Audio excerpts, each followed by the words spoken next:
नमस्कार। आज हम कक्षा 8 रुचिरा भाग तृतीय पहला पाठ सुभाषितानी के बारे में चर्चा करेंगे। सुभाषितानी सुभाषित शब्द दो शब्दों के मेल से बनता है।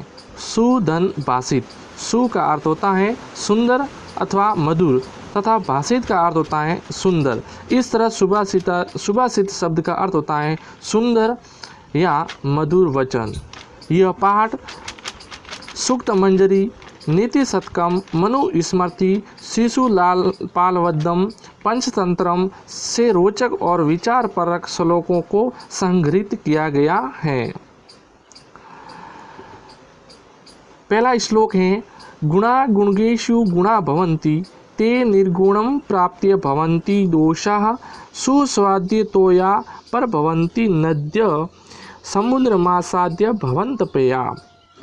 इस श्लोक से संबंधित शब्दार्थ हैं। गुणगेषु का मतलब होता है गुणवान, पर भवंती यानी निकलती है या उद्गम होता है, नद्य का यानी नदी, प्राप्ति यानी प्राप्त करके, सुस्वाद्युतो यानी स्वादिष्ट जल वाली, समुद्र मासाद्य यानी समुद्र मिलकर।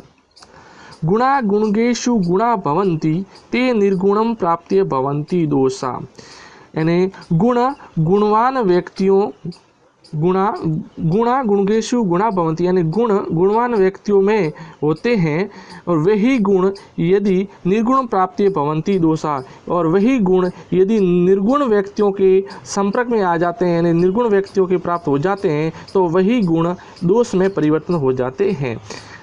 जैसे जिस प्रकार सुस्वादितोया पर भवंती नद्य, यानी नदी का उद्गम स्थल है, यानी उद्गम जिस पहाड़ों से उद्गम होता है नदी का, वहाँ से इसका जल है वह स्वच्छ होता है, मीठा होता है, पीने योग्य होता है।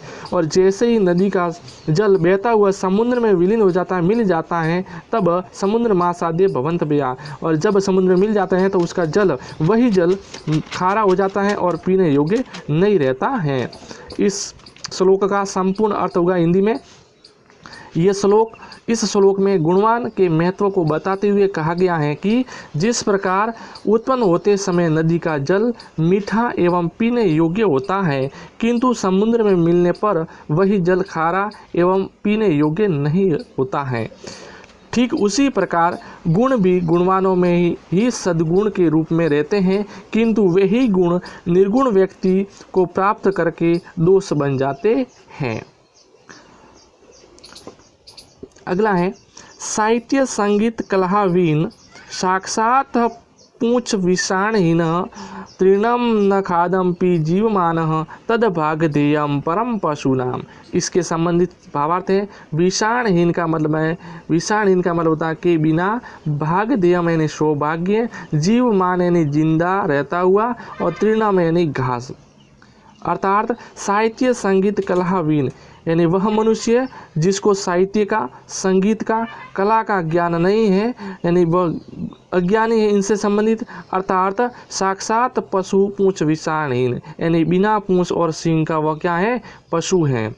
तृणम न खादम पी जीवमान, और वह मनुष्य घास भी नहीं खाता है, जिंदा रहते हुए घास भी नहीं खाता है। तद भागधेयम परम पशु नाम, यानी तब वह भागधेय में सौभाग्य है, परम पशु नाम पशुओं को। अर्थात इसका संपूर्ण हिंदी अर्थ होगा साहित्य संगीत और कला से रहित मनुष्य पूंछ और सींग से रहित साक्षात पशु है।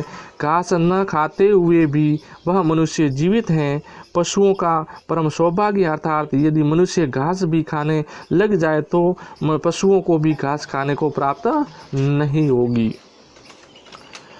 लुब्धस्य नश्यति यश पिशुनस्य मैत्री नष्टकीर्यस्य कुलम अर्थपरस्य धर्मः विद्याफलं वेशनेन कृपणस्य सौख्यम राज्यम परमदस्यशिवस्य नराधिपतिस्य। इससे संबंधित शब्दार्थ है। लुब्धस्य का मतलब होता है लोभी का, कृपणस्य यानी कंजूस, पिशुनस्य यानी चुंगलखोरों, और सौख्यम का मतलब हो जाएगा सुख। लुब्धस्य नश्यति यश पिशुनस्य मैत्री यानी लोभी का नश्यत यश, लोभी की कीर्ति है, यश उसका क्या हो जाता है, नाश हो जाता है। पिशुनिश्य मैत्री यानी चुंगलखोरों की मित्रता, नष्ट क्रियस्य कुलम अर्थपरस्य धर्म, और वह यानी चुंगलखोरों की मित्रता वह है, वह उसके गुणों को और उनके अर्थ को, धर्म को क्या कर देती है, नष्ट कर देती है। विद्या फलम व्यसनी कृपणस्य शौक्यम, यानी बुरी लत वाले लोगों की विद्या फल है वह नष्ट हो जाता है, और कृपणे से यानी कंजूस शौक्यम, और कंजूसों का सुख संपत्ति वो भी क्या हो जाता है, नष्ट हो जाता है। जिस प्रकार राज्य परबंध सचिविच नरापति, यानी राजा अभिमानी राजाओं के मंत्री होते हैं, वह यदि उसके संबंधित कार्य नहीं करते हैं तो उनका राज्य भी नष्ट हो जाता है। अर्थात इस संपूर्ण का भावार्थ होगा कि प्रस्तुत श्लोक में अनेक प्रकार के दुर्गुणों को त्यागने की प्रेरणा देते हुए तथा उन दुर्गुणों के दुष्परिणामों का उल्लेख करते हुए कहा गया है कि लोभी व्यक्ति का यश, चुंगलखोरों की मित्रता, कर्महीन का कुल और केवल धन के व्यसनीन का विद्याफल यानी बुरी लत वाले लोगों का विद्याफल, और कंजूस का सुख तथा अभिमानी मंत्रियों वाले राजा का राज्य नष्ट हो जाता। अतः इन दुर्गुणों को त्याग देना ही चाहिए।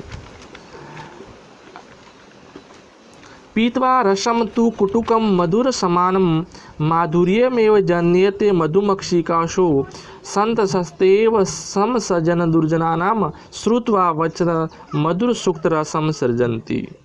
अर्थात पीत्वा रसम तु कटुकम मधुरम समान माधुर्यमेव जन्यते मधुमक्षिको, यानी मधुमक्खी होती है वह दो प्रकार के रस को पीकर यानी कड़वे और मीठे रस को पीकर वह माधुर्यमेव जन्यते यानी मधुर मीठे शहद का निर्माण करती है, उत्पन्न करती है।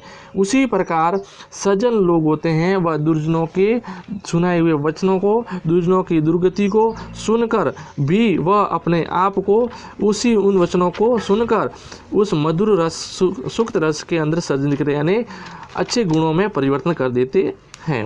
अर्थात संपूर्ण श्लोक का हिंदी अर्थ होगा कि प्रस्तुत श्लोक में सज्जनों की महिमा का वर्णन करते हुए कहा गया है कि जिस प्रकार मधुमक्खी कड़वे व मीठे दोनों प्रकार के रस का पान करके भी वह केवल मधुरता ही प्रदान करती है, अर्थात मीठे रस को ही प्रदान करती है, शहद को प्रदान करती है, ठीक उसी प्रकार सज्जन लोग सज्जनों एवं दुर्जनों के वचनों को समान रूप से ग्रहण करके केवल मधुर शुभ वचन की ही रचना करते हैं, अर्थात मधुर वचन ही बोलते हैं।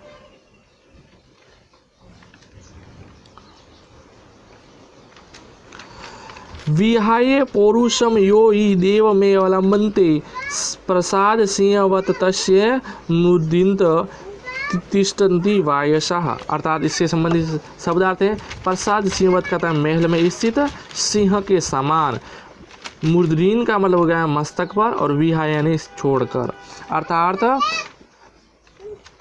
विहाय पौरुषम, विहाय का मतलब छोड़कर, पौरुषम ही देव अवलंबनते, देवों का मतलब भाग्य पर अवलंबन आश्रित रहता है, यानी जो व्यक्ति परिश्रम से रहित केवल भाग्य पर ही आश्रित रहता है। प्रसाद सिंहवत तस्य मूर्धीन तिष्ठन्ति वायसा, यानी प्रसाद सिंहवत का मतलब हो जाएगा महल में स्थित सिंह के समान, उसके तस्य उसके मूर्धीन तिष्ठन्ति यानी कुआ उसके ऊपर बैठकर भी वह उसके समान नहीं होगा। अर्थात इसका संपूर्ण भावार्थ होगा। प्रस्तुत श्लोक में कहा गया है कि जिस प्रकार पराक्रम से रहित महल में स्थित मूर्ति वाला सिंह के मस्तक पर बैठे कोए बैठे रहते हैं, उसी प्रकार जो व्यक्ति परिश्रम से रहित केवल भाग्य पर आश्रित रहता है वह कायर के समान दुर्जनों से घिरा हुआ होता है। अतः अपने भाग्य पर ही आश्रित ना होकर केवल परिश्रम पर आश्रित होना चाहिए। पुष्प पत्र फल छाया मूल वकल दारू भी धन्यः महिरुहा यशाम विमुखा यान्ति नार्थिनः। अर्थार्थ कहा गया इसके अंदर पुष्प, फूल, पत्र, पत्ता, फल, छाया, मूल, जड़, वक्कल यानी पेड़ की छाल, दारू भी यानी लकड़ियों द्वारा, ठीक है ना, धन्य है, महिरुहा का मतलब हो जाएगा आपके वृक्ष, यशाम ये विमुख यान्ति नार्थीन न अर्थीन, अर्थीन का मतलब याचक लोग, यानी इस संपूर्ण का अर्थ हो जाएगा। प्रस्तुत श्लोक में वृक्षों की महानता का वर्णन करते हुए कहा गया है कि वृक्ष धन्य हैं क्योंकि उनके पुष्प, पत्ते, फल, छाया, छाल व लकड़ियों प्राप्त करके कोई भी याचक निराश होकर वापस नहीं जाता है। वृक्ष सभी की मनोकामना पूर्ण करते हैं। उनकी दानशीलता को देखकर उन्हें धन्य कहा गया है। चिंत्या ही विपदाम आदावेव प्रतिक्रिया न कूपखनम युक्ति प्रदीप्ते वहीन अग्नि, यानी इसके अंदर क्या कहा गया है कि चिंतनिया ही विपदाम आदावे प्रतिक्रिया, जब हमारे ऊपर कोई विपत्ति आती है, यानी विपत्ति आती है तब हम प्रतिक्रिया करते हैं उस विपत्ति को निवारण करने के लिए। लेकिन हम यदि उससे पहले विपत्ति आने पर पहले से ही हम यदि उसके उपाय कर लेते हैं तो हमें इतना कष्ट नहीं होता है। जिस प्रकार न कूपम खन युक्ति पर, जब घर में आग लगती है तब कुआं खोदकर जल निकालने जाते हैं, तब ये क्या है, ये व्यर्थ है। तो संपूर्ण भावार्थ क्या होगा, प्रस्तुत श्लोक में प्रेरणा देते हुए कहा गया है कि विपत्तियाँ आने से पहले ही हमें उनके निवारण का उपाय सोच लेना चाहिए।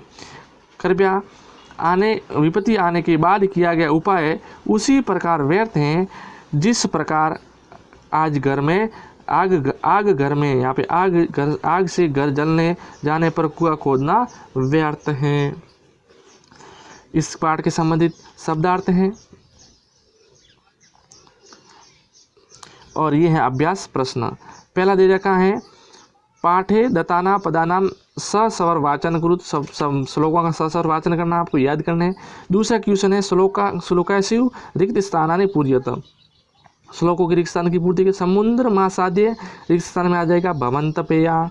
फिर है वच मधुर सुक्त रसम सर्जंती तो श्रुत्वा तद भागधेयम परम पशूनाम विद्या व्यसनी कर्पणिष्य सौख्यम पौरुषम विहाय देवमेव अवलंबते चिंतनिया ही विपदाम आदावे प्रतिक्रिया। ये है श्लोकों का रिक्त स्थान। अब ये प्रश्नानाम उत्तराणि एक पद में लिखे तो प्रश्नों को एक पद में लिखना है। व्यसनीन किम नश्यन्ति, बुरी लत वाले लोगों को क्या नाश होता है, तो बुरी लत वाले लोगों का विद्या फलम नाश होता है। इसका आंसर होगा विद्या फलम। कस्य यश नश्यति, किसका यश और कीर्ति का नाश होता है, लुब्धस्य यानी लोभी की। मधुमक्षिका किम जन्यति, मधुमक्खी क्या उत्पन्न करती है, माधुर्यम मीठा रस। मधुर सुक्त रसम के सर्जन, मधुर और मीठे रस का कौन सर्जन करते हैं, संत सर्जन करते हैं, सज्जन लोग सर्जन करते हैं। अर्थीन केव्य विमुखा न याथीन, अर्थीन याचक लोग किससे विमुख नहीं होते हैं, वृक्ष से। चौथा क्वेश्चन है अधोलिखित तद्भव शब्दानाम प्रीते पाठात चित्वा संस्कृत पदाने लिखत, तद्भव शब्दों के संस्कृत शब्द लिखने हैं। जैसे कंजूस का हो गया कृपणा, कड़वा का होगा कटुकम, पूंछ का होगा पूछ, लोभी का लुब्ध, मधुमक्खी का मधुमक्षिका और तिनका का हो जाएगा तृणम।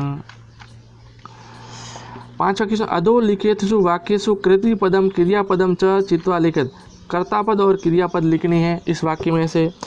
पहला दे रखा है निर्गुणम प्राप्ति भवंती दोषा, इसमें कर्ता तो हो जाएगा दोष और क्रिया है आपके भवंती। गुणगेशु गुणा भवंती, इसमें कर्ता है गुणा और भवंती क्रिया है। मधुमक्षिका माधुर्यम जन्यत, मधुमक्षिका कर्ता है और जन्यत क्रिया है। पिशुनस्य मैत्री यश नश्यति, मैत्री है वो कर्ता है और नाश्यति है वो क्रिया है। नद्य समुद्र मासाद्य अपेया भवंती, नद्य है वो कर्ता है और भवंती क्या है, क्रिया है। छठा क्वेश्चन रेखांकित पदानी आधारित ये प्रश्न निर्माण करने हैं, जिसके नीचे अंडरलाइन की उसके स्थान प्रश्नवाचक सर्वनाम लगाना है। गुणा गुणगेशु गुणा भवंती, गुणा के लिए अंडरलाइन है तो इसके स्थान पर हम लिखेंगे के गुणगेशु गुणा भवंती, पीछे आ जाएगा प्रश्नवाचक चिन्ह। अगला है नद्य सुस्वाद्य तोया भवंती, नद्य के नीचे अंडरलाइन है तो नद्य के स्थान पर आ जाएगा का और बाकी पीछे वाला ऐसा कैसा लिखा जाएगा। लुब्धस्य यश नश्यति, लुब्धस्य के स्थान पर आ जाएगा कश्य और पीछे वाला वैसा का वैसा लुब्धस्य तो यहाँ जाएगा कश यश नश्यति। मधुमक्षिका माधुर्यमेव जनयति, का माधुर्यमेव जनयति। तस्य मूर्धनि तिष्ठन्ति वायसा, तो कस्मिन् मूर्धनि कस्मिन्, तस्य कस्मिन् तिष्ठन्ति वायसा, अंडरलाइन के स्थान पर लिखेंगे कस्मिन्। 7वां है उदाहरणानुसार पदानि पृथक करके लिखने हैं। माधुर्यमेव तो माधुर्यम धन एव, अल्पमेव का हो जाएगा अल्पमेव धन एव, सर्वमेव का होगा सर्वम धन एव, देवमेव का होगा देवम धन एव, महात्मानुमुक्ति का हो जाएगा महात्मा नाम उक्ति, विपदाम देव का हो जाएगा विपदाम आदो धन एव। वीडियो को लिखने के लिए बहुत बहुत धन्यवाद। Thank you all. Subscribe my channel and like this video.